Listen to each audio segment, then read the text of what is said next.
வணக்கம் மக்களே! இன்னைக்கு உங்க எல்லாரையும் இந்த கருணக்கிழங்கு குழம்போட ஆசையா வரவேற்கிறேன். செம்ம டேஸ்ட்டு, சூப்பர் மணம். ஆனா இந்த குழம்பு சில சமயத்துல உங்கள பயப்படுத்தி விட்டுரும். ஏன்னா, சரியான முறையில வைக்காம விட்டுட்டீங்கன்னா, இந்த குழம்ப சாப்பிடவே முடியாது. வாங்க இந்த வீடியோல போய் எப்படி ப்ராப்பரா பண்றதுன்னு பார்க்கலாம். முதல்ல இந்த காரக்குழம்பு ஹீரோவான கருணக்கிழங்க நல்லா தோல சீவிட்டு, கிளீனா மண்ணெல்லாம் கழுவி எடுத்து வச்சுக்கலாம். இப்போ இந்த கிழங்க உங்களுக்கு பிடிச்ச ஷேப்பில் கட் பண்ணி எடுத்துக்கோங்க. நான் வந்து இன்றைக்கி இதை ஒரு ஸ்கொயர் டைப்பில் வந்து கட் பண்ணி எடுத்து வச்சுக்கிறேன். இந்த கருணக்கிழங்கு குழம்ப வைக்கிறதெல்லாம் ஈஸியாக வச்சிடலாம். ஆனால் அந்த நாக்கு அரிக்காமல் இருக்கணும் பார்த்தீங்களா சாப்பிடும்போது, அதுதாங்க இந்த வீடியோவோட டிப்ஸே. ஸோ இன்றைக்கி என்ன பண்ண போகிறோன்னு பார்த்தீங்கன்னா, இந்த கருணக்கிழங்க நல்லா 2-3 தடவை வாஷ் பண்ணி கட் பண்ணதுக்கு அப்புறமும் கூட மறுபடியும் ஒரு 2 டைம் நல்லா வாஷ் பண்ணி எடுத்து வச்சுக்கோங்க. இந்த காரக்குழம்புக்கு நான் இன்னைக்கு தேங்காய் அரைச்சி விட்டு பண்ணலை. நீங்கள் தேங்காய் அரைச்சி விட்டு பண்ணுறதா இருந்தால் வெங்காயம் தக்காளி எல்லாம் வணக்கிலேயே தேங்காய் சேர்த்துக்கோங்க. இப்போ ஒரு பாத்திரத்தில் இந்த கிழங்கு வேகிறதுக்கு தேவையான அளவு தண்ணி, உப்பு, ஒரு சின்ன துண்டு புளி இது 3ஐயும் ஆட் பண்ணிட்டு நம்ம கட் பண்ணி கழுவி எடுத்து வச்சிருக்க கிழங்கையும் சேர்த்து இதை நல்லா வேக விட்டுருங்க. கிழங்கு வெந்துட்டு இருக்கட்டும், அதுக்குள்ளே இந்த குழம்புக்கு தேவையான மசாலாவோட வேலையை ஸ்டார்ட் பண்ணிடலாம்.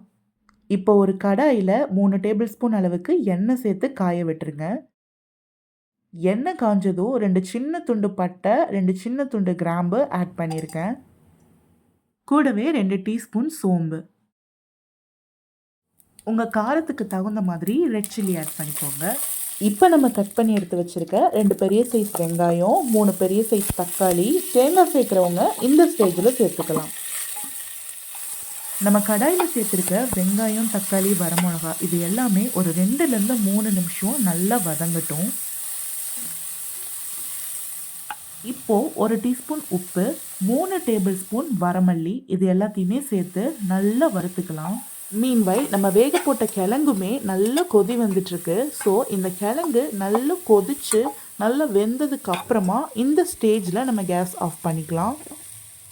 மசாலாவுக்கு தேவையான வெங்காயம், தக்காளி, வரமல்லியுமே நல்லா இந்த அளவுக்கு வதங்கினதும் ஆஃப் பண்ணிவிட்டு இதை ஒரு மிக்ஸி ஜாரில் சேர்த்துட்டு கொஞ்சம் நேரம் ஆற வச்சு தண்ணி தேவையான அளவு ஊற்றி நல்லா வெண்ணெய் பதத்துக்கு அரைச்சி எடுத்து வச்சுக்கோங்க. அரைச்சி விட்டுற குழம்புக்கு மசாலாவை நல்லா அரைச்சி எடுத்துட்டிங்கன்னா குழம்போட டேஸ்ட் நல்லாயிருக்கும். இப்போ ஒரு கடாயில் 2 டேபிள் ஸ்பூன் கடலெண்ணெய், 2 டீஸ்பூன் கடுகு, ஒரு கைப்பிடி அளவு கருவேப்பிலை சேர்த்துக்கோங்க.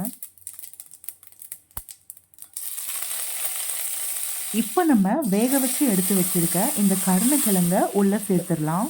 இப்போ இதை ஒரு தடவை மிக்ஸ் பண்ணி விட்டுட்டு ஒரு சின்ன துண்டு புளியை வந்து ஒரு பாத்திரத்தில் சேர்த்து அதில் கொஞ்சமாக தண்ணி ஊற்றி புளியை நல்லா ஊற விட்டு கரைச்சி எடுத்து வச்சுக்கோங்க. இப்போது கரைச்சி வச்சுருக்க புளி தண்ணியை கொஞ்சமாக அந்த காயில் சேர்த்துருங்க.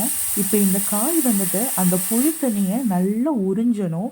ஸோ இது ஒரு 2 மினிட்ஸ் அப்படியே இருந்ததுக்கப்புறமா 1 டீஸ்பூன் மஞ்சள் தூள், 2 teaspoon Kashmiri chilli powder, 2 teaspoon garam masala சேர்த்துருக்க புளி தண்ணியிலையும் மசாலாலையும் இந்த கிழங்கு நல்லா வேகணும். கிழங்கு வந்து அந்த புளி தண்ணியை நல்லா உறிஞ்சினதுக்கு அப்புறமா கொஞ்சமாக தண்ணி சேர்த்துக்கோங்க. இப்போ சேர்க்குற தண்ணியில் இந்த கிழங்கு கொஞ்சம் நேரம் வேகட்டும். வெந்ததுக்கப்புறமா நம்ம அரைச்சி எடுத்து வச்சுருக்கிற மசாலாவை உள்ளே சேர்த்துடலாம்.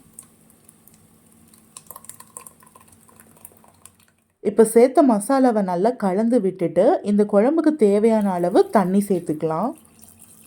இப்போது இந்த குழம்புக்கு தேவையான அளவு உப்பு சேர்த்துட்டு உப்பு, காரம், புளிப்பெல்லாம் குழம்புல கரெக்டாக இருக்கான்னு செக் பண்ணிக்கோங்க. பத்தலைன்னா இந்த ஸ்டேஜில் நீங்கள் ஆட் பண்ணிக்கோங்க. இப்போது இந்த குழம்பு அப்படியே ஒரு 10 நிமிஷத்துக்கு நல்லா வெந்து கொதி வரட்டும். இந்த மெத்தடில் இந்த கருணக்கிழங்கு குழம்பு வச்சிங்கன்னா கண்டிப்பாக சாப்பிடும்போது நாக்கு அரிக்காது.